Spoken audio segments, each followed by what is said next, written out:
Hello दोस्तों, हमारे YouTube channel में आपका स्वागत है। जैसा कि आप सभी अभ्यर्थियों के कमेंट आ रहे हैं कि वर्ग 2 के अभ्यर्थियों को ज्वाइनिंग कब मिलेगी और कब तक ये प्रोसीजर चलेगा। वर्ग 2 के अभ्यर्थियों को ज्वाइनिंग मिलने में अभी कितना समय लगेगा, क्या वर्ग 2 की ज्वाइनिंग हो पाएगी या नहीं, इस प्रकार के बहुत अधिक कमेंट आ रहे हैं। और साथ में देखिए, यहाँ पे वर्ग 2 के अभ्यर्थियों का एक महत्वपूर्ण कमेंट और आ रहा है।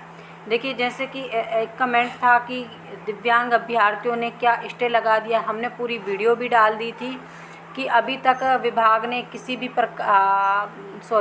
हाई कोर्ट ने किसी भी प्रकार का स्टे नहीं लगाया है। और साथ में ये याचिका केवल लगी है, जो अभ्यर्थी हैं उनको अंतरिम रिलीफ दी गई है, बाकी किसी भी प्रकार का स्टे भर्ती पर नहीं लगा है। अब देखिए, यहाँ पर एक महत्वपूर्ण चीज़ निकल कर आ रही है। कुछ अभ्यर्थियों के कमेंट आ रहे हैं कि जिन अभ्यर्थियों ने 12.4 के कारण याचिका लगाई थी, जिन अभ्यर्थियों ने 12.4 के कारण याचिका लगाई थी और जो याचिका से जुड़े हुए थे, अब उन अभ्यर्थियों ने जो सुप्रीम कोर्ट में है एसएलपी लगाने की तैयारी शुरू कर दी है।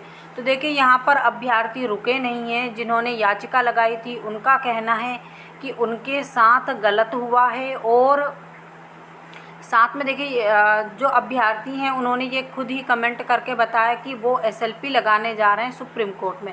बाकी जो अपोजिट वाले अभ्यर्थी हैं, जैसे जो जिन्हें 12.4 के कारण फ़ायदा मिल रहा है, उन्होंने भी यही जानकारी दी। और जिन्हें फ़ायदा अभी नहीं मिल रहा है, उन्होंने भी यही जानकारी दी है कि जो अभ्यर्थी हैं वो 12.4 को सुप्रीम कोर्ट में चैलेंज करने जा रहे हैं। अब देखिए, यहाँ पर इस चीज़ को लेकर अभ्यर्थियों का कहना है कि हम रुकेंगे नहीं, हमारे साथ विभाग ने गलत किया है, गलत नियम बनाया है, इसीलिए हम इसको सुप्रीम कोर्ट में भी ले जाएंगे। अब यहाँ पर देखिए, एक महत्वपूर्ण चीज़ निकल कर आती है कि अगर ये केस है जो ये सुप्रीम कोर्ट में जाता है तो विभाग देखिए भर्ती फिर काफ़ी लंबे समय के लिए अटक जाएगी। ये हम आपको सीधा बता रहे हैं, क्योंकि देखिए, पहले किसी भी चीज़ को चैलेंज किया जाता है तो वहाँ पर पहले स्टे लगवाया जाता है कि जो भी चीज़ यथावत स्थिति में है उसी स्थिति में बनी रहे। हम यहाँ पर आपको इसका एक और उदाहरण भी बताते हैं। देखिए, वर्ग 1 में फर्स्ट काउंसलिंग हुई, जैसे कैसे हुई, हाई कोर्ट में केस चला। EWS अभ्यर्थियों यानी 848 अभ्यर्थी थे जिन्होंने याचिका लगा रखी थी कि हमें जो वर्ग 1 की भर्ती से पद दिए जाएं और पहले हमारी काउंसलिंग करवाई जाए।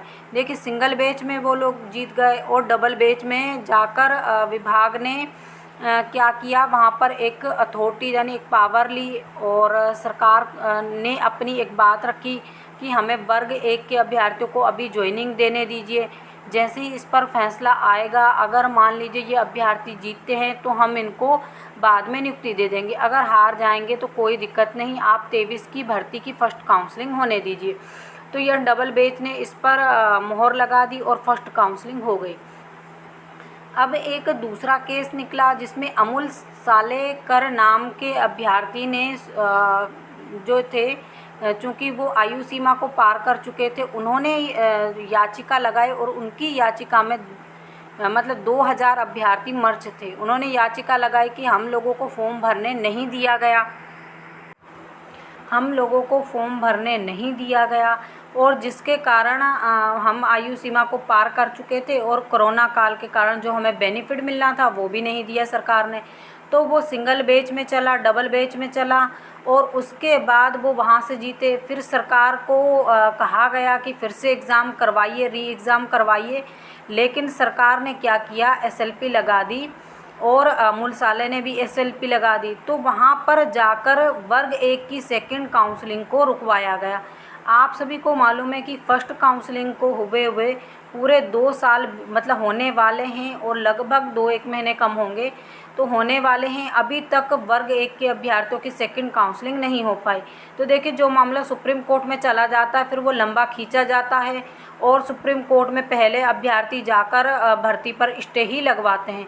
तो देखिए, यहाँ पर यही चीज़ है कि आप लोगों को जितने जल्दी नियुक्ति मिल सके तो ये अच्छा काम है। नहीं तो क्या है, अभ्यर्थियों का मन बिल्कुल बन चुका है और यहाँ पर देखिए उनके द्वारा डॉक्यूमेंट्स वगैरह जो चीज़ें होती होंगी वो भी तैयार करवा ली गई हैं और जल्द ही इस पर एसएलपी लग जाएगी। और एसएलपी लगने के बाद क्या होगा, ये भर्ती आपकी रुक जाएगी। तो वर्ग 2 के अभ्यर्थियों को अपनी बात डीपीआई में सरकार के पास रखना चाहिए कि आप जल्द से जल्द ज्वाइनिंग दीजिए।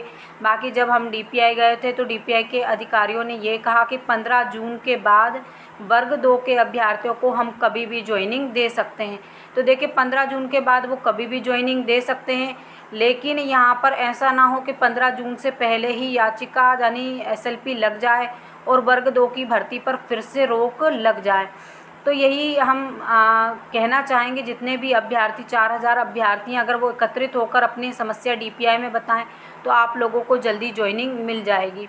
तो देखिए, अभी तो वर्ग 2 के अभ्यर्थी हाथ पर हाथ धरे बैठे हैं, फिर हाथ पे और पाँव पे सभी पर आपको बैठना है, कुछ भी नहीं करना है। सारे जो चिड़िया है वो सारा खेत चुग जाएगी और आप आराम से बैठे देखते रहेंगे, आप हाथ पे हाथ धरे बैठे रहेंगे। तो यानी यहाँ कहने का अर्थ ये है, कुछ भी कीजिए, आप सरकार के पास जाइए और जल्द से जल्द अपनी ज्वाइनिंग ले लीजिए। नहीं तो अगर एसएलपी लगी तो सबसे पहले वर्ग 2 की भर्ती पर रोक ही लगेगी। तो ये जानकारी आप लोगों के साथ साझा करना बेहद ज़रूरी था।